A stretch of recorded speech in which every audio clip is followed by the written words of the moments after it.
তো hello guys, আসসালামু আলাইকুম। কেমন আছেন সবাই? আশা করি ভালোই আছেন। তো আমি আছি আপনাদের সাথে রাকিব ভাই। আজকে একটা কথা বলবো কাস্টম প্লেয়ারদেরকে নিয়ে।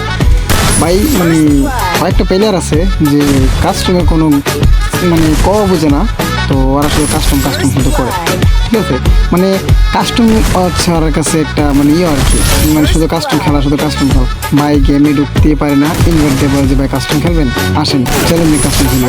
মানে বুঝলাম ওদেরকে বোঝাইতে পারি না যে ভাই আমরা তো ওল্ড প্লেয়ার, ভাই আমরা পুরাতন প্লেয়ার রে ভাই, আমগুলো কাস্টম খেলতে আইস না ভাই, তোরা কাস্টম খেলো ভাই, যদি পারতি বাড়ি থেকে খেললে লাভ হইতো, তোরা পারস না তো খেললে কি করবে কত, মানে কি বলবো ভাই।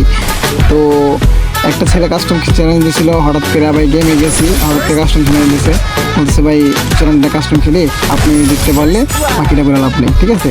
মানে জিততে পারলে মানে একটা কিছু বলছিল, তো এটা বলে লাভ নেই। তো কী বলবার, মানে জিতার পরে আমি ম্যাচ উইনার পরে ভাই আমাকে আনফিল করে দিয়েছে।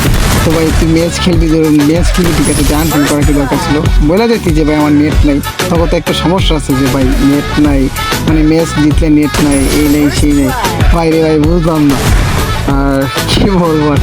তো ভাই দেখেন ভিডিওটা, আর যদি যারা কাস্টম খেলতে চান তো ইউআইডি কমেন্ট করেন, ইনভাইট দিয়ে কাস্টম খেলবো না, ঠিক আছে। তো ভাই কি বলবো, দেখেন কয়েকটা মায়ের খাইলো আর পরবর্তী আমাকে আনফোনে করে দিল, আমি বুঝলাম না ভাই।